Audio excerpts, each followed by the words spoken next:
Mama's mornings were quite routine. She rose early, dressed, and made her way to the kitchen to start breakfast. A fire had to be kindled in the wood cook stove. This was a hot task in the summer months, but Mama never complained. She filled the coffee pot with water which came from our well. The pump would have to be primed and then water pumped into the bucket. The coffee pot was set on the hot stove to boil.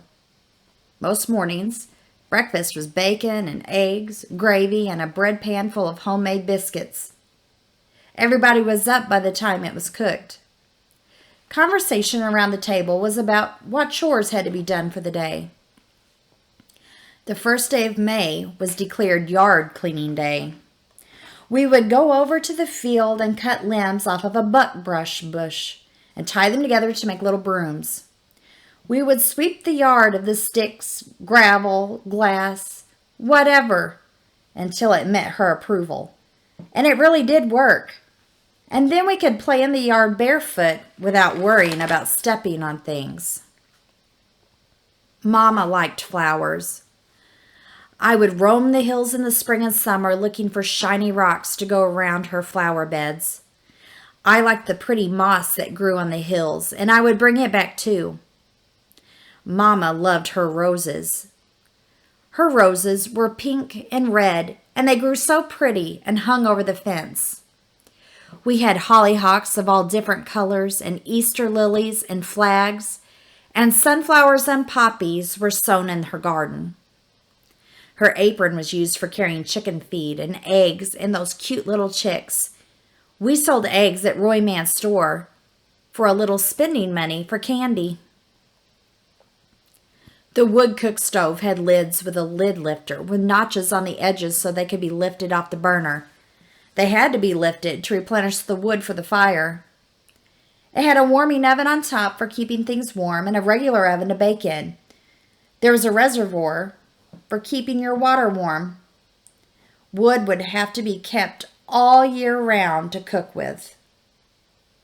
Mom and a neighbor, Lucy Vineyard, also made sauerkraut this summer, and they would store it in the spring house.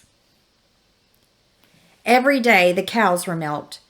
The milk was strained through a cloth into the milk pans. There the cream would rise to the top, and we put the cream into our stone butter churn. Then we kids took turns moving the dasher and the churn up and down until we felt the butter form. Then Mama took a wooden paddle and got all of the butter out, putting it into a bowl and salting it. To keep it from melting, the butter would either be lowered into our well or put into the ice box if we had ice. The clabbered milk made buttermilk, and we used that to bake our cornbread. Mama would meet up with the neighbors and go berry picking in the summer. She would bake gooseberry pies from our gooseberry bush in the yard and blackberry cobblers. And she made the best vinegar dumplings and fried apple pies. She scrubbed our floors each spring with white sand and water. Mama didn't sew many of our clothes, but she sure patched and mended all the time. She had a treadle sewing machine. She was an excellent quilter, and she quilted a lot in the wintertime, and she had a big quilt frame set up. All of her dishes were done by hand. The dishwater was thrown into the yard, although sometimes we put it into the slop bucket for the hogs. We ate eggs and killed some chickens for fryers. After their heads were wrung off, she scalded them in boiling water, and we had to pick off the feathers. The pin feathers were hard to get off, so we held them over a flame to singe them.